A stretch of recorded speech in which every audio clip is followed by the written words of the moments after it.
Bueno, hemos llegado al capítulo 9 de la primera carta a los Corintios, que como todo el mundo sabe va después del capítulo 8, me atrevo a decir que antes del 10. Bien, en serio. El capítulo 9 tiene mucho interés porque en realidad es la continuación del capítulo 8 de manera directa.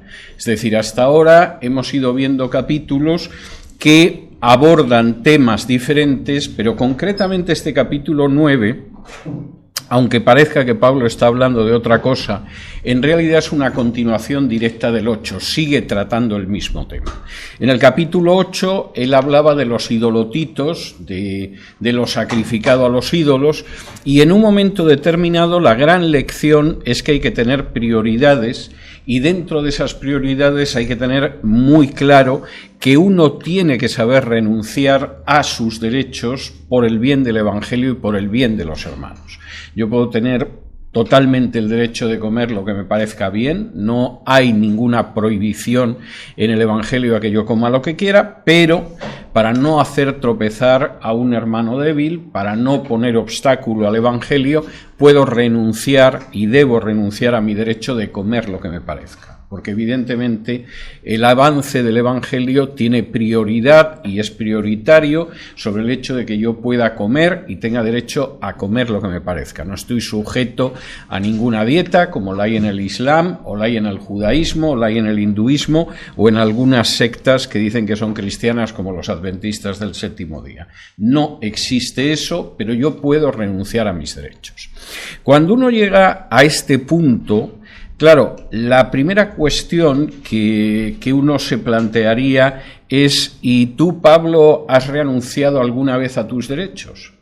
Y Pablo aquí utiliza un argumento que se repite mucho en sus cartas y que hemos visto en el libro de los Hechos, y que alguno, por ejemplo, que se dedica a estudiar la cadena de mando o cómo debe de comportarse una persona que tiene un poder de mando, siempre dice que el mejor jefe es aquel que está dispuesto a hacer por lo menos lo mismo que exige a la gente que están bajo sus órdenes.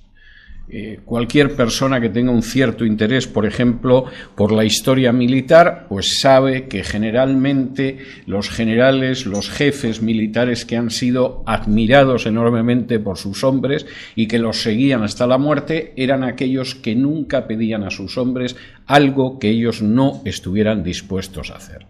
Y Pablo sigue exactamente la misma línea aquí. O sea, yo ya os he enseñado que hay una prioridad en el avance del Evangelio, que tenéis que seguir esa prioridad, que vuestros derechos son secundarios frente a esa prioridad, pero ahora os voy a decir que eso es lo que me pasa a mí. No os estoy pidiendo algo porque es muy fácil desde el púlpito soltar cualquier cosa. Hay un refrán castellano que dice que una cosa es predicar y otra dar trigo.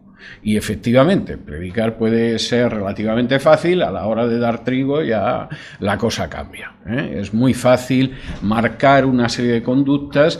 Otra cuestión muy distinta es que se dé ejemplo viviendo ese tipo de conductas. Y Pablo entra aquí para decir que esto que estoy diciendo me lo aplico yo.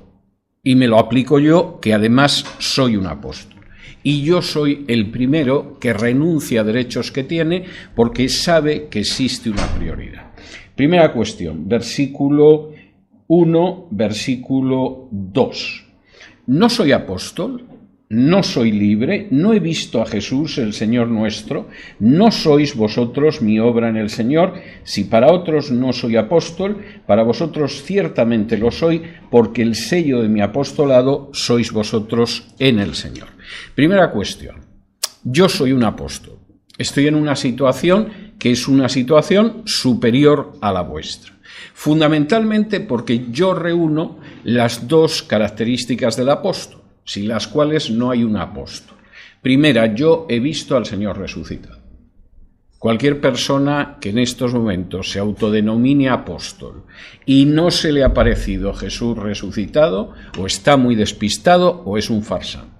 Puede que sean las dos cosas, está muy despistado y además es un farsante, pero no, a veces es simplemente una persona que no conoce el significado del término apóstol en la Biblia. En la Biblia, el apóstol siempre ha sido objeto de una visión de Jesús resucitado. Segundo, el apóstol tiene un fruto y ese fruto se da en gente que a través de él ha conocido al Señor. El fruto del apóstol no es que tiene un jet, no es que ha venido a este país como un muerto de hambre y se ha hecho millonario predicando, no es que tiene una situación económica muy próspera, no es que se dedica a decir cualquier tipo de pavadas y se da la circunstancia de que hay gente que se cree de muy buena fe ese tipo de pavadas. El apóstol fundamentalmente tiene dos señales. Una, ha visto a Jesús a Jesús resucitado. Recuerden ustedes que cuando Judas se ahorca, lo vimos cuando estudiamos Hechos, y queda un hueco dentro del grupo de los 12 apóstoles para decidir quién va a cubrir ese hueco. Tiene que ser una persona que sea testigo de la resurrección, que haya visto a Jesús resucitado. Y hay dos personas, echan suertes y finalmente Matías se convierte en ese apóstol 12 cuyo hueco había dejado Judas. Y Pablo aquí es muy claro. Yo soy un apóstol. Y lo soy porque he visto a Jesús resucitado y porque además mis obras, lo que marca que yo soy un apóstol es que hay una serie de personas que ha conocido el Evangelio a través de mí. Las dos señales. Ahora bien, el apóstol no es como otro ministerio, es un ministerio distinto. Y el apóstol tiene una serie de derechos y Pablo dice, de la misma manera que yo os he dicho que renunciéis a alguno de vuestros derechos por el Evangelio, yo he hecho lo mismo con los derechos específicos que tengo como apóstol. Versículo 3 y versículo, vamos a ver, hasta el 7, dice así. Contra los que me acusan, esta es mi defensa. ¿Acaso no tenemos derecho de comer y beber? ¿No tenemos derecho de traer con nosotros una hermana por mujer, como también los otros apóstoles y los hermanos del Señor y Cefas? ¿O solo yo y Bernabé no tenemos derecho de no trabajar? ¿Quién fue jamás soldado a sus propias expensas? ¿Quién planta viña y no come de su fruto? ¿O quién apacienta el rebaño y no toma de la leche del rebaño? Los apóstoles, fundamentalmente, tenemos tres derechos. Y yo he renunciado a los tres derechos. Es más, Bernabé, que ha ido conmigo en el primer viaje misionero, también ha renunciado.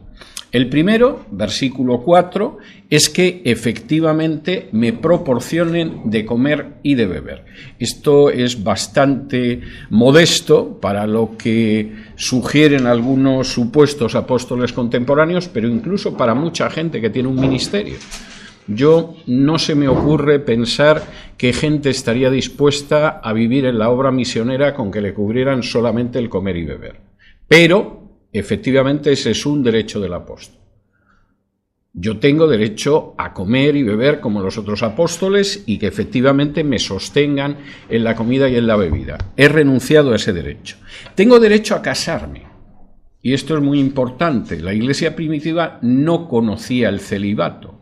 No conocía un clero como dentro de la Iglesia católica y desde luego no conocía un clero que tenía que guardar el celibato y que no se casaba. Esos son absolutamente inventos de hombres que chocan totalmente con lo que enseña la Biblia. Pablo aquí deja muy claro en el versículo 5 que tanto Bernabé como yo tenemos derecho a traer a una hermana como esposa, como mujer, como pasa con los otros apóstoles, los hermanos del Señor y Pedro. O sea, el supuesto primer papa tenía una esposa, sabemos que era así porque el Nuevo Testamento, Jesús se cuenta en los evangelios sinópticos que curó a la suegra de Pedro, o sea que si tenía la suegra evidentemente era porque estaba casado. Y Pablo dice, entre los derechos del apóstol es que tienen una esposa. Y solo Pablo y Bernabé no la tenemos. Tendríamos derecho a tenerla, pero hemos renunciado a ello para facilitar el avance del Evangelio. Pero desde Pedro a los hermanos de Jesús y por supuesto el resto de los apóstoles, todos tienen una esposa. Tercero, nosotros no somos sostenidos, sino que nos sostenemos con un trabajo secular, que es algo que no se produce en el caso del resto de los apóstoles. Versículo 6. O solo yo y Bernabé no tenemos derecho de no trabajar. ¿Quién fue jamás soldado a sus propias expensas? ¿Quién planta viña y no come de su fruto? ¿O quién apacienta el rebaño y no toma de la leche del rebaño? Nosotros no. Ni yo ni Bernabé, que ya no está conmigo, no forma parte de mi equipo, pero evidentemente va en la misma línea. Hemos renunciado a esos derechos. ¿Podríamos pedir que nos alimentaran? No lo hacemos. ¿Podríamos estar casados y llevar con nosotros a nuestra esposa? No lo hacemos. Y podríamos en un momento determinado pedir el no trabajar y no tener que trabajar con nuestras manos, y no lo hacemos. Y esos derechos los tenemos, yo los tengo como apóstol, pero no lo hacemos. Es algo a lo que renunciamos. Pregunta, queridos corintios, ¿es mucho pediros que renunciéis, por ejemplo, a comer alguna cosa o a actuar de una manera para que no tropiecen vuestros hermanos? No os estamos pidiendo que renunciéis a comer y a beber. Nos estamos pidiendo que renunciéis a estar casados. No os estamos pidiendo que si pudierais vivir sin trabajar, os pongáis a trabajar. No es eso lo que os estamos pidiendo. Pero yo, Pablo, y Bernabé también, hemos renunciado a ello por el Evangelio, aunque tenemos derecho. Es mucho pediros que ocasionalmente renunciéis a un derecho para no hacer tropezar a vuestros hermanos o para que avance el Evangelio. Obviamente no. Y Pablo continúa con toda esta cuestión y dice así, versículo 8. ¿Digo esto solo como hombre? ¿No dice esto también la ley? Porque en la ley de Moisés está escrito: no pondrás bozal al buey que trilla. ¿Tiene Dios cuidado de los bueyes o lo dice enteramente por nosotros? Pues por nosotros se escribió, porque con esperanza debe arar el que ara y el que trilla con esperanza de recibir del fruto. Si nosotros sembramos entre vosotros lo espiritual, ¿es gran cosa si segáramos de vosotros lo material? Si otros participan de este derecho sobre vosotros, ¿cuánto más nosotros? Pero no hemos usado de este derecho, sino que lo soportamos todo por no poner ningún obstáculo al Evangelio de Cristo. Pablo continúa con su razonamiento y de una manera muy contundente. Esto que estoy diciendo no solo es un razonamiento humano. Vosotros recordad cómo en la ley, por ejemplo, hay leyes de protección de los animales. Y hay una ley curiosa que cuando uno lee la ley de Moisés, efectivamente se queda sorprendido del cuidado por el animal, que es que si, por ejemplo, estás trillando, el buey con el que trillas no le pongas un bozal. Deja al buey que coma algo del producto de la trilla. Y dice Pablo, esto no solamente es una disposición para los animales. Está bien que uno tenga compasión con el animal, el pobrecito va trillando, no le vas a poner encima un bozal para que no pueda coger ahí ni un grano de trigo o de cebada. No, de hecho no le pones bozal para que el pobrecito, de paso que va trillando, pues hombre, se lleve por lo menos la pequeña satisfacción de comer algo. Pero si esto se aplica a un animal, imaginaos en el caso de una persona que se dedica a extender el Evangelio. Y efectivamente es totalmente legítimo que esa persona que siembra en lo espiritual recoja algo de tipo material. Pues nosotros hemos renunciado a ese derecho. Y de nuevo la pregunta de Pablo vuelve a ser una pregunta clara. Si nosotros hemos renunciado a un derecho que la ley de Moisés incluso reconoce a los animales, es mucho pediros que renunciéis a algún derecho también vosotros para mantener la paz dentro de la congregación, para no hacer tropezar a un hermano débil, para avanzar en el Evangelio. Es mucho pediros, o en realidad es bastante poco si tenéis en cuenta a lo que renunciamos algunos, como yo, Pablo, y como Bernabé. Es bastante claro lo que aquí está diciendo Pablo. De hecho, continúa diciendo en los versículos del 12 al 14. Dice: si otros participan de este derecho sobre vosotros, cuánto más nosotros, pero no hemos usado de este derecho, sino que lo soportamos todo por no poner ningún obstáculo al Evangelio de Cristo.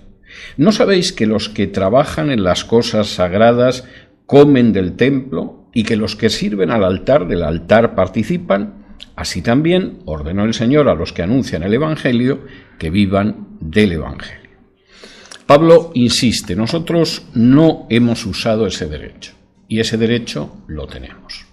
Y ahora aquí viene el típico versículo que se lee sin contexto y que, claro, de ello se sacan conclusiones verdaderamente maravillosas. Como Pablo dice aquí que el Señor ordenó que los que anuncian el Evangelio vivan del Evangelio, esto se supone que es la legitimación para que la gente viva de la religión. No solo los apóstoles, no solo los misioneros, sino cualquier persona que de alguna manera colabora en la Iglesia. Tenemos que pagar al coro y al director del coro. Deberíamos pagar a la pianista, porque claro, se supone que colabora en el Evangelio. ¿Qué vamos a hablar de la gente que tiene otro tipo de ministerios? Es decir, la enseñanza, el pastoreo, etcétera, etcétera. Toda esta gente tendría que vivir de esto. No. Y además Pablo cita directamente a Jesús, porque Jesús es muy claro cuando habla de los términos en los que se debe mantener a un ministerio del Evangelio, y muestra claramente cómo ese ministerio es solo el de misionero y además en unas circunstancias muy concretas. Si alguien pretende agarrarse a este versículo para decir que toda aquella persona que tiene una relación más o menos lejana o cercana con algún ministerio se merece vivir de ello y cobrar un sueldo por ello, realmente su ignorancia de las Escrituras no solo es inmensa, sino además muy peligrosa. Porque con seguridad va a ir multiplicando gente para que viva de la religión, que no es lo que aparece ni en la enseñanza de Jesús ni aquí con Pablo. ¿Y por qué digo esto tan seguro? Hombre, porque es el texto que está citando Pablo. Y vamos a leer ese texto, a ver si dice que efectivamente tenemos que crear multitud de empleos religiosos y mantener a la gente en empleos religiosos, o si lo que dice es algo muy distinto. Acompáñenme a Mateo, capítulo 10. Mateo 10.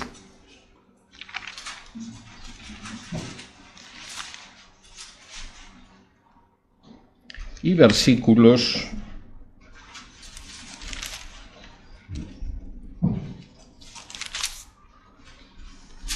Mateo 10 y versículos 9 y 10. Porque las instrucciones de Jesús son bastante claras. Mateo 10, versículos 9 y 10. Vamos a leer desde el 7. Dice así: Jesús está enviando a los 12 y dice: y yendo, predicad diciendo, el reino de los cielos se ha acercado. Sanad enfermos, limpiad leprosos, resucitad muertos, echad fuera demonios, de gracia recibisteis, dad de gracia. Habría que traducir mucho mejor: habéis recibido gratis, dad gratis. No os proveáis de oro, ni plata, ni cobre en vuestros cintos, ni de alforja para el camino, ni de 2 túnicas, ni de calzado, ni de bordón, porque el obrero es digno de su alimento. Mas en cualquier ciudad o aldea donde entréis, informaos quién es en ella digno, y posad allí hasta que salgáis. Y al entrar en la casa, saludadla, y si la casa fuere digna, vuestra paz vendrá sobre ella, mas si no fuere digna, vuestra paz se volverá a vosotros. Y si alguno no os recibiere ni oyere vuestras palabras, salid de aquella casa o ciudad y sacudid el polvo de vuestros pies. De cierto os digo que en el día del juicio será más tolerable el castigo para la tierra de Sodoma y de Gomorra que para aquella ciudad. Ahora, ¿qué es lo que dice Jesús a aquella gente a la que envía a predicar el Evangelio? No todo tipo de ministerios, los que concretamente van con una misión evangelística, con una misión misionera. Primero, no llevéis oro, ni plata, ni cobre. Esto es complicado, porque la gente a lo mejor aceptaría no llevar oro, ni plata, ni cobre, pero por lo menos un cheque o una chequera sí que consideraría que es indispensable. Pero las palabras de Jesús son claras, no llevéis nada de eso. Segundo, recordad que vosotros habéis recibido gratis y por lo tanto tenéis que dar gratis. ¿El Señor os ha cobrado por la salvación? ¿Estáis pagando plazos por el lugar que vais a tener en el cielo, de la misma manera que pagáis plazos para tener una casa aquí en la tierra? No, ¿verdad?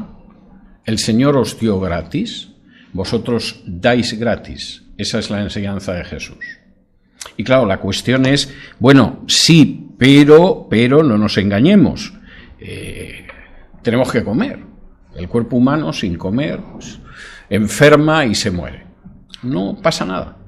Cuando entréis en una ciudad, enteraos de qué persona os puede recibir en la ciudad y quedaos en esa casa hasta que os marchéis.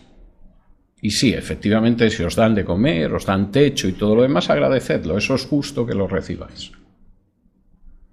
¿No se parece esto mucho a la enorme cantidad de organizaciones, iglesias, denominaciones y demás, donde efectivamente una de las maneras de ganarse la vida, y a veces en términos económicos no mal, es precisamente la religión? Vamos a ver otro texto de lo que Pablo dijo, que efectivamente aquellos que predican el Evangelio pues van a vivir de lo que les den en la casa donde entre. Lucas capítulo 10.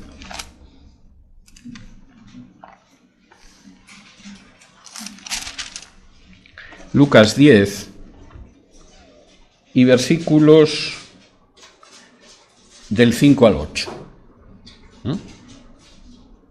Vamos a leer desde el 2. Lucas 10 desde el 2, porque aquí está hablando de otra gente que también se dedicaba a predicar el Evangelio de manera expresa, más allá de los 12, que son los 70, y dice así: y les decía, la mies a la verdad es mucha, mas los obreros pocos. Por tanto, rogad al Señor de la mies que envíe obreros a su mies.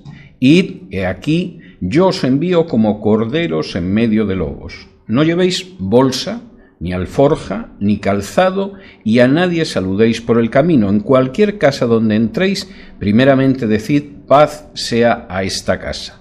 Y si hubiere allí algún hijo de paz, vuestra paz reposará sobre él, y si no, se volverá a vosotros. Y posad en aquella misma casa, comiendo y bebiendo lo que os den, porque el obrero es digno de su salario. No os paséis de casa en casa. En cualquier ciudad donde entréis y os reciban, comed lo que os pongan delante, y sanad a los enfermos que en ella haya, y decirles, se ha acercado a vosotros el reino de Dios. Las palabras de Jesús son muy claras, ¿no? No parece que hable en ningún sitio de que vamos a fijar un salario con vacaciones y otro tipo de beneficios para aquella gente que sale a predicar el Evangelio. Saldréis a predicar el Evangelio. No os preocupéis por llevar dinero encima. Por cierto, que la cosa es peor de lo que pensáis, porque vais como ovejas en medio de lobos. Y vosotros vais a anunciar la paz, y aquellos que os reciban, la paz recaerá sobre ellos, aquellos que os rechacen, la paz se volverá. ¿Y cómo nos vamos a mantener? Bueno, en la casa donde os acojan, comed y bebed lo que os den, porque ese es el salario del que es digno el obrero. Comed y bebed lo que os den. Y como dice aquí, y al mismo tiempo en cualquier ciudad donde y si además se da la circunstancia de que os quedáis en un sitio, comed lo que os pongan delante y no andéis cambiando de casa, porque de pronto habéis descubierto que 3 casas más allá dan mejor de comer y nos hemos equivocado en la primera en la que hemos entrado.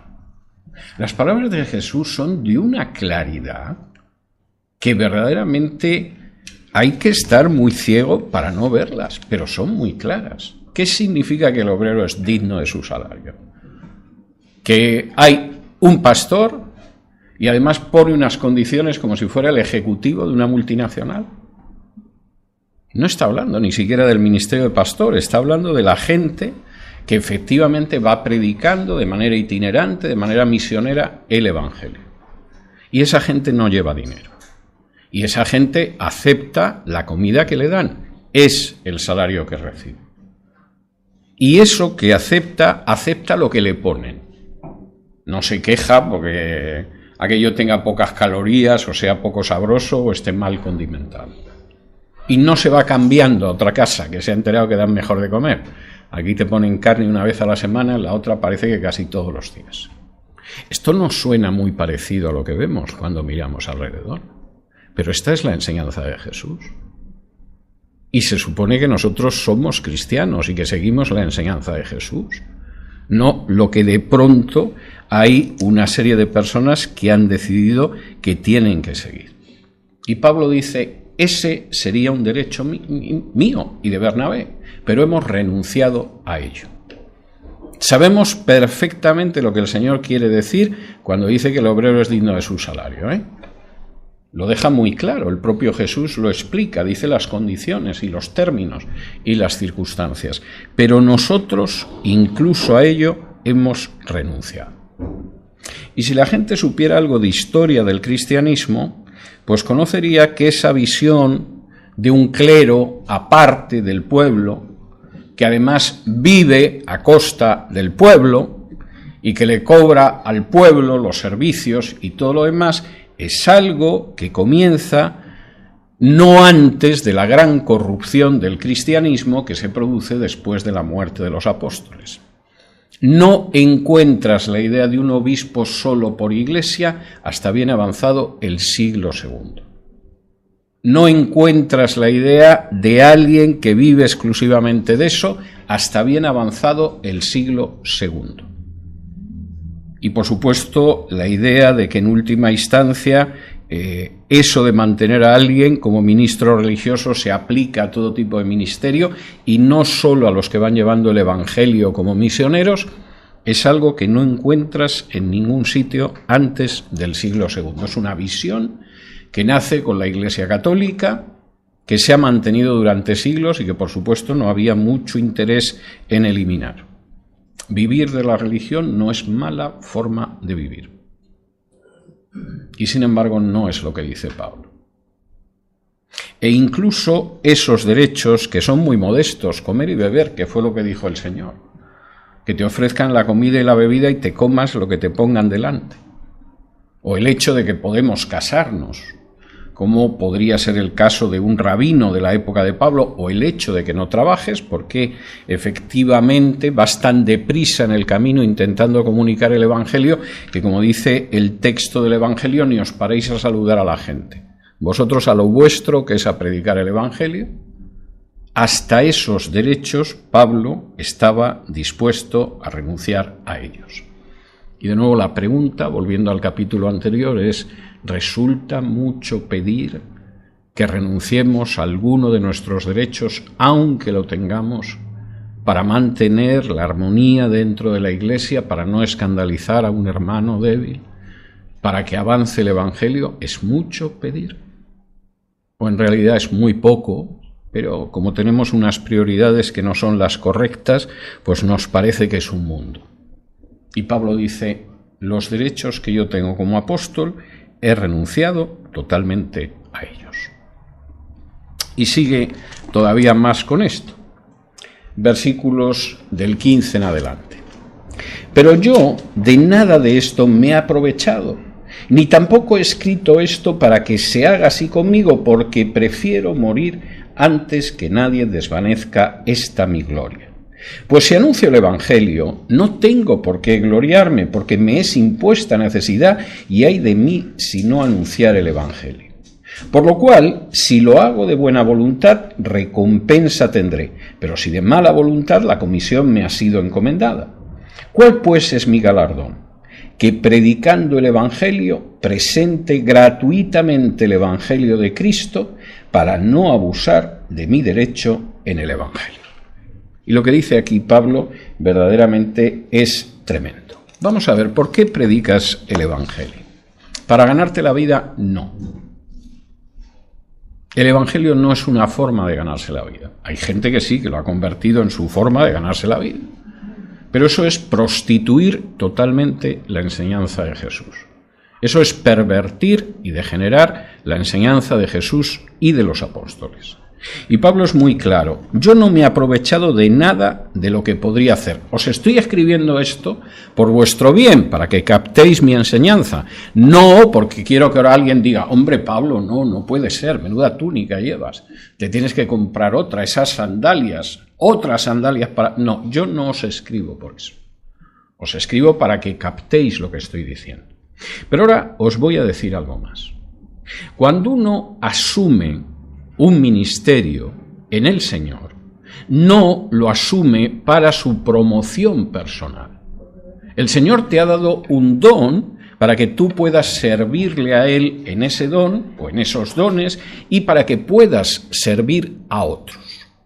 Si tú actúas de acuerdo a ese don que te ha dado, porque eres la persona que tiene un don de servicio y que cuando nos reunimos aquí el domingo a las 11, media hora antes estás limpiando las sillas. Porque eres una persona que tiene un don de evangelista y continuamente comunica el evangelio. Porque eres una persona que tiene un don de maestro y enseña. Porque eres una persona que tiene un don de pastoreo y pastorea, etcétera, lo que sea. Si tú cumples con ese don, no es algo extraordinario que haces. El Señor te ha dado ese don para que tú lo pongas a funcionar, no porque lo entierres debajo de tierra. Y si se da la circunstancia de que efectivamente lo haces de buena voluntad, como dice aquí el versículo 17, vas a tener tu recompensa. El Señor te ha dado un don de servicio y tú lo ejerces todos los domingos o todos los viernes con una alegría tremenda, porque el Señor te lo ha dado y estás contento de hacerlo. Bueno, pues si actúas de esa manera, vas a tener tu recompensa. Que se da la circunstancia de que es otro el don que tienes, pero lo ejerces con alegría, con gozo, con deseo de servir, vas a tener tu recompensa. Y si no lo ejerces alegremente, pues de todas formas lo tienes que ejercer, porque el Señor te lo ha dado y no te lo ha dado para que dejes de ejercerlo. Te lo ha dado para que lo emplees. Y por cierto, voy a tener que hablar de esto luego en la predicación de Marcos, porque a veces parece que los domingos que tengo el estudio y luego la predicación, parece que lo he hecho para que coincida, pero os puedo asegurar que no lo hago y sin embargo a veces el texto de Marcos refleja lo mismo que estoy enseñando en Corintios en la hora anterior. Y Pablo es muy claro: el Señor te lo ha dado, ejércelo con alegría y el Señor te recompensará. Que no te sientes con alegría, síguelo ejerciendo, porque el Señor no te lo ha dado para que lo entierres o lo guardes en un pañuelo, como la parábola de los talentos y de estas monedas que deja un dueño para que trabajen y hay quien no trabaje, sino que te lo ha dejado precisamente para que tú te comportes fiel al don que te ha dado.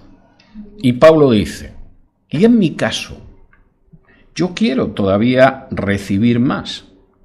¿Y cómo hago eso? Pues dando totalmente de manera gratuita el trabajo que hago. Yo tendría derecho a llegar a un sitio y esperar que alguien me diera de comer y beber, no cambiándome a otra casa, no exigiendo que me pusieran otro menú, otra dieta, pero tendría derecho. Tendría derecho a ir con mi esposa. Todos los apóstoles, incluido Pedro, van con su mujer. Tendría derecho a no trabajar. No hago nada de eso. Y no lo hago porque efectivamente eso a mí me permite recibir más. Ahora, de esta visión de Pablo, a la que vemos muchas veces hoy en día, hay un abismo. Hay un abismo. La persona que supuestamente tiene un don no piensa en que incluso puedo renunciar a algunos de mis derechos para avanzar más y para tener más recompensa.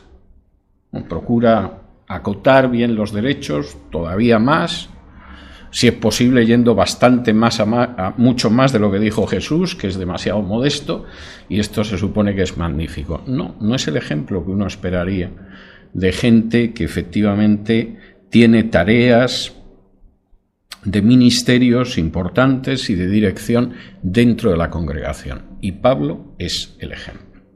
Pero la cosa va todavía más lejos, porque todavía quiere terminar de perfilar y de afinar lo que vimos la semana pasada en el capítulo 8. Fíjense lo que dice en el versículo, de nuevo, desde el 18 en adelante. ¿Cuál, pues, es mi galardón? Que predicando el Evangelio, presente gratuitamente el Evangelio de Cristo para no abusar de mi derecho en el Evangelio. Por lo cual, siendo libre de todos, me he hecho siervo de todos para ganar a mayor número. Me he hecho a los judíos como judío para ganar a los judíos, a los que están sujetos a la ley, aunque yo no esté sujeto a la ley, como sujeto a la ley para ganar a los que están sujetos a la ley. A los que están sin ley, como si yo estuviera sin ley, no estando yo sin ley de Dios, sino bajo la ley de Cristo, para ganar a los que están sin ley. Me he hecho débil a los débiles para ganar a los débiles. A todos me he hecho de todo, para que de todos modos salve a algunos, y esto hago por causa del Evangelio, para hacerme copartícipe de él. Lo que dice Pablo es tremendo. Yo no solamente es que he renunciado a todo esto, es que además yo soy una persona libre de todos, versículo 19. A estas alturas Pablo ya no depende de que lo envíe una iglesia como le envió la primera vez a Chipre con Bernabé. Yo ya tengo mi propio equipo, lo mantengo con el trabajo de mis manos, haciendo tiendas. Yo soy libre de todos. Podría hacer lo que quisiera. Bueno, pues aún así, yo, sin embargo, me hago siervo de todos para ganar a mayor número. ¿Qué pasa cuando me encuentro con judíos? Voy a predicarles el Evangelio el sábado a la sinagoga. ¿Tengo necesidad de ir a la sinagoga? Ninguna. Ninguna. Yo no estoy sujeto al rito sinagogal. Podría encontrarme con los judíos en otro sitio, pero sé que la sinagoga es el sitio ideal. Me los encuentro a todos. Generalmente me echan a partir de la segunda o la tercera semana, pero para cuando me echan, yo ya he golpeado con el Evangelio varias veces. Él golpeaba con el Evangelio, como ustedes saben, generalmente después a él le apedreaban, pero la idea es clara. Yo a los judíos me he hecho judío, a pesar de que ya no llevo la vida de los judíos. A los que están sujetos bajo la ley, yo me hago como sujeto bajo la ley. Recuerden en Hechos, cuando Pablo llega a Jerusalén y hay bastante resquemor por eso de que enseña que no se está bajo la ley y acepta pagar el voto de unos jóvenes que han hecho un voto precisamente para poder comunicarse con los judíos. Recuerden en Hechos 16 cuando decide llevar con él a Timoteo. Y Timoteo es hijo de una mujer judía, pero es hijo de un padre pagano, no está circuncidado. Porque su padre estaba bien que su mujer practicara el judaísmo, pero que ya le recortaran al niño le parecía excesivo, de modo que había llegado adulto sin estar circuncidado. Y aún sabiendo que un cristiano no tiene por qué circuncidarse, Pablo circuncida a Timoteo por causa de los judíos, para no poner obstáculos. No sabemos la gracia que le hizo a Timoteo lo de tener que circuncidarse. Pero lo cierto es que él había entrado en esa misma visión de Pablo. Si podemos renunciar a cosas que tenemos derecho a no renunciar por el avance del Evangelio. Y Pablo diría, y me encuentro también a gente que no tiene ley, a paganos, y me hago como ellos. Yo he llegado a Atenas, y cuando he predicado en el Areópago, lo vimos también en el libro de los Hechos, yo no me dediqué a citar la Biblia. Los griegos no conocen la Biblia, por desgracia para ellos. Pero pude citarles de sus poetas paganos para apoyar mi evangelización. Yo me he hecho así también a los que no tienen ley, como si yo no tuviera ley, aunque yo sí tengo una ley, que no es la de Moisés, es la ley de Cristo. ¿Y esto por qué lo he hecho? Bueno, porque yo al final me he hecho todo a todos, precisamente para poder conseguir que algunos se salven. Y eso no excluye ni siquiera a la gente débil. Tú puedes pensar que efectivamente hay hermanos que son débiles, lo hemos visto en el capítulo 8, por cualquier cosa se sienten inquietos, tienen problemas de conciencia. Yo también me he puesto al nivel de esta gente. Y esto lo he hecho por causa del Evangelio, para hacerme copartícipe de él. Esto es algo verdaderamente tremendo. Porque Pablo efectivamente está dejando de manifiesto lo que debe ser la actitud cristiana, que no suele ser muchas veces lo que se entiende por o lo que vemos entre aquellos que dicen que son cristianos. Y ahora Pablo une todo lo que ha sido el capítulo 8 y lo que ha sido el capítulo 9, para decir esto, por si no os habéis enterado todavía, porque vosotros, corintios, un poco torpes sois, os lo vuelvo a explicar. Versículo 24. ¿No sabéis que los que corren en el estadio, todos a la verdad corren, pero uno solo se lleva el premio? Corred de tal manera que lo obtengáis. Todo aquel que lucha, de todo se abstiene, ellos a la verdad para recibir una corona corruptible, pero nosotros una incorruptible. Así que yo de esta manera corro, no como a la aventura, de esta manera peleo, no como quien golpea el aire, sino que golpeo mi cuerpo y lo pongo en servidumbre, no sea que habiendo sido heraldo para otros, yo mismo venga a ser eliminado. Vamos a ver, esta vida no es un lugar para pasarla bien, ¿no? Cantinflas, que era un gran cómico, solía utilizar una frase que decía que a este mundo hemos venido a pasarla bien y si no nos regresamos. La frase estaba bien, pero claro, la cuestión era ¿y a dónde vas a regresar? Cantinflas. Claro, digno de Cantinflas la cuestión.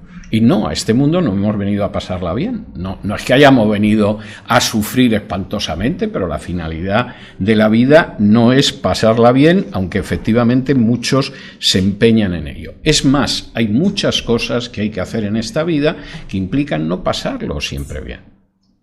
El matrimonio no implica pasarlo siempre bien. Educar a los hijos no implica pasarlos siempre bien, a veces puede ser complicado. Honrar a padre y a madre no siempre implica pasarlo bien. Trabajar como se debe trabajar no siempre implica pasarlo bien.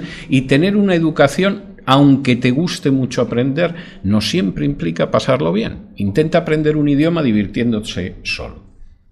Eso en las películas y en esos cursos que te dicen que en una semana aprendes inglés y en un mes aprendes finlandés y lo único que hacen es sacarte el dinero y ni aprendes inglés ni aprendes finlandés. Porque al final el aprendizaje de un idioma exige clavar los codos en la mesa y estudiar y aprender verbos y aprender vocabulario y aprender gramática y otras cosas. No todo en esta vida es pasarlo bien, aunque procuremos pasarlo bien. Y Pablo dice, en realidad esta vida se parece mucho más a una carrera. Vosotros mirad el estadio. Bueno, como ahora no hay estadios como los de Pablo ni cosa parecida, mirad un partido de fútbol o de baloncesto o de béisbol o un combate de boxeo. La gente que sale tiene que entrenarse muy bien porque si no, lo único que va a hacer es el ridículo. Mi hermano, que dirige un programa de boxeo, por cierto, muy bueno, que se llama Buscando el Cao, de televisión, cuando cuenta muchas veces los combates históricos de boxeo, muchas veces te dice, pero fulano estaba muy entretenido con las mujeres y la cerveza en esa época, no se entrenó. ¿Qué palizón le dieron en Las Vegas? No sé. Esta vida se parece mucho a correr en el estadio. Y aquel que quiere correr y que además quiere correr para llevarse el premio, y eso que el premio a fin de cuentas en aquella época era una corona de laurel, o sea, los griegos era gente idealista, no se ponía a negociar la bolsa que se iba a llevar por escaparse de Cuba y venirse aquí a jugar al béisbol o por combatir en el Madison Square Garden o algo de este tipo, ¿no? La gente combatía por una corona, por la gloria. Eso eran los griegos. Pero aunque combatieran solo por una corona de laurel que al cabo de un tiempo desaparece porque el laurel se marchita, claro que se esforzaban, porque sabían que la carrera solo la gana uno. Y sabían que el combate solo lo gana uno. Y esa es la mentalidad que nosotros tenemos que tener. La de hacer las cosas bien. La de esforzarnos y entrenarnos para seguir el camino de Jesús. Aquellos que predican a la gente que si recibe a Jesús, esta vida va a ser un camino de rosas, nunca se van a poner enfermos, van a tener la bolsa llena, generalmente son los que consiguen tener la bolsa llena a costa de los imbéciles que se creen lo que ellos predican. Es muy triste decirlo, pero es así. No es lo que enseña la Biblia, no es lo que enseñaron los apóstoles, mucho menos lo que enseñó Jesús. Corred de tal manera que ganéis.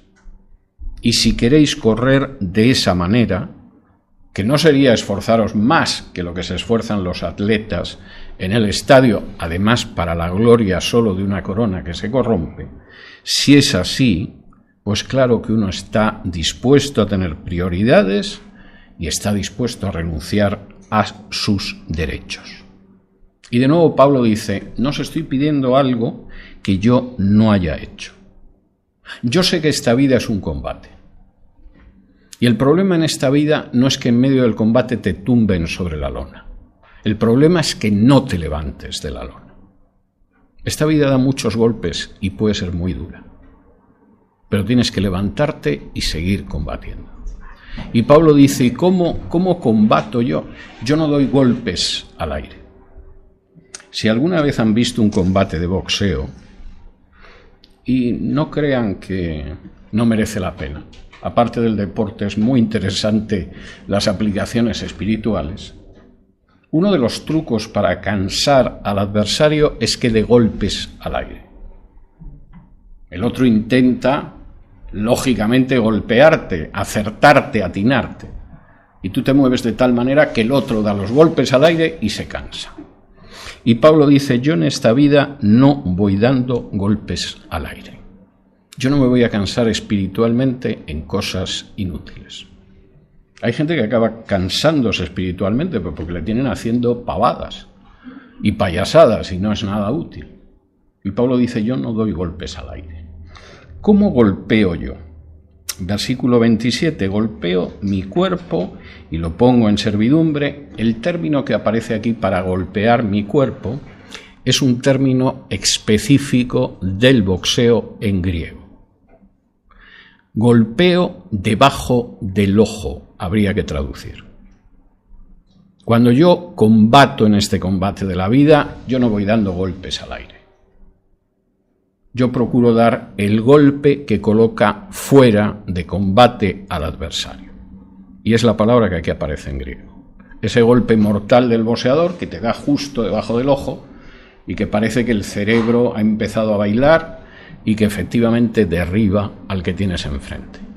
Y Pablo dice, yo es así como combato. Yo sé que en mi cuerpo hay muchos problemas. No es que Pablo se colocara un cilicio, se flagelara, como en la Iglesia Católica pues aparecía, no. Yo sé los problemas que puede tener. Mi cuerpo es egoísta muchas veces. Hay muchas veces que no quiere trabajar. Hay muchas veces que le gustaría vivir de los demás. Hay muchas veces que lo único que desearía es recibir alabanzas.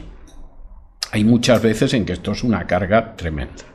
Y Pablo dice, sí, pero cuando se me pone así, yo lo golpeo justo para provocarle el caos. Ninguna de mis malas actitudes me va a llevar a quedarme sin el premio. Y desde luego espero que golpeando de esa manera, yo soy el que domina mis pasiones no me dominan a mí, y no me voy a ver descalificado después de haber hablado a tantos sobre lo que tienen que hacer.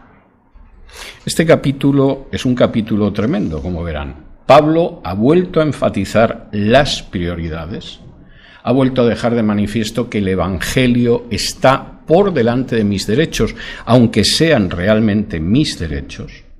Ha dejado de manifiesto que el Evangelio no es un negocio. Hay de aquel que lo vea como un negocio, como una forma de vida, la religión. No sabe dónde se está metiendo.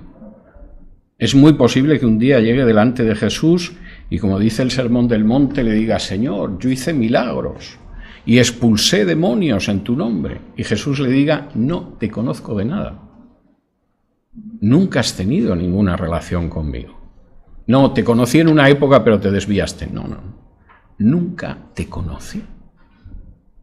no has estado nunca predicando lo que yo enseñé. Has estado predicando otras cosas. Nunca te conocí. Hacedor de maldad, dice además el Sermón del Monte. Y cuarto, debemos someter nuestros deseos a esas prioridades, de la misma manera que si estuviéramos en un ring de boxeo tendríamos que ver cómo dábamos el golpe acertado para colocar fuera de combate al señor que se mueve con 2 guantes enfrente de nosotros. Pues hasta aquí hemos llegado con el capítulo 9 de la Carta a los Corintios. Tenemos 4 minutos si alguien quiere hacer alguna pregunta.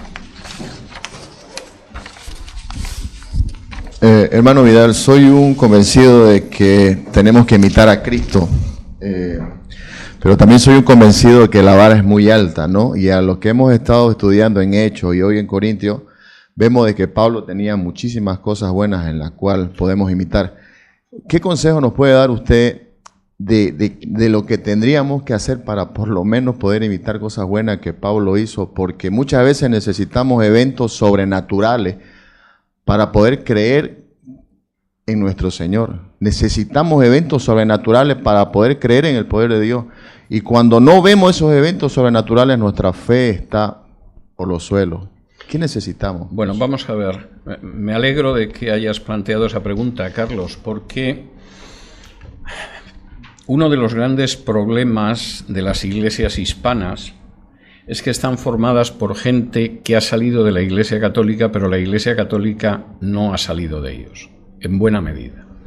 Y muchas veces la visión que tenemos en realidad es la típica visión de la Iglesia Católica que a su vez viene directamente del paganismo.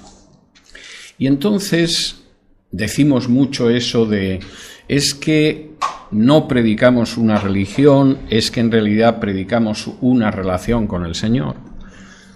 Pero luego en la práctica muchas veces, en vez de tener una vida que arranca de la relación con el Señor, tenemos una vida que arranca de comportamientos religiosos.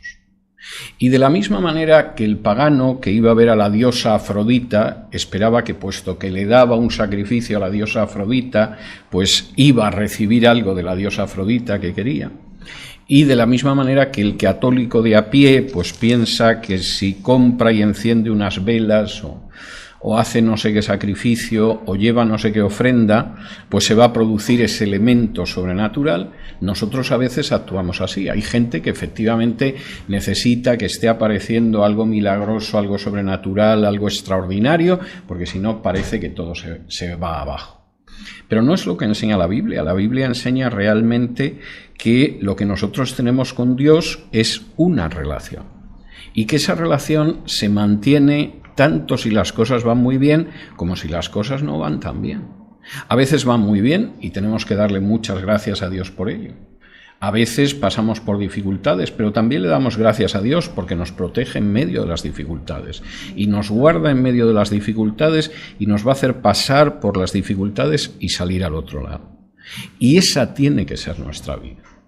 Entonces, lamentablemente lo digo, hay toda una carga que es ajena y que no está en la Biblia, que en lugar de vivir esa relación día a día con el Señor, en la que continuamente estás hablando con Él, le das gracias, le pides orientación, le expones que no sabes muy bien hacia dónde ir y que Él te tiene que ayudar con eso, en vez de eso, ocasionalmente vamos 1 o 2 veces a la semana a la iglesia a ver si se produce no sé qué tipo de explosión y nos vamos a casa después de la explosión.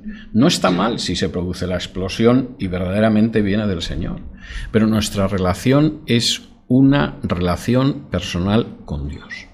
Y de la misma manera que sería absurdo intentar mantener un matrimonio sobre una sucesiva explosión de momentos maravillosos, sino que ese matrimonio se mantiene en una relación personal, que es una relación de amor, que tiene lógicamente sus carencias por nosotros, tiene que mantenerse la relación con Dios. Por eso la Biblia utiliza el símil de Cristo y la Iglesia igual que el esposo y la esposa.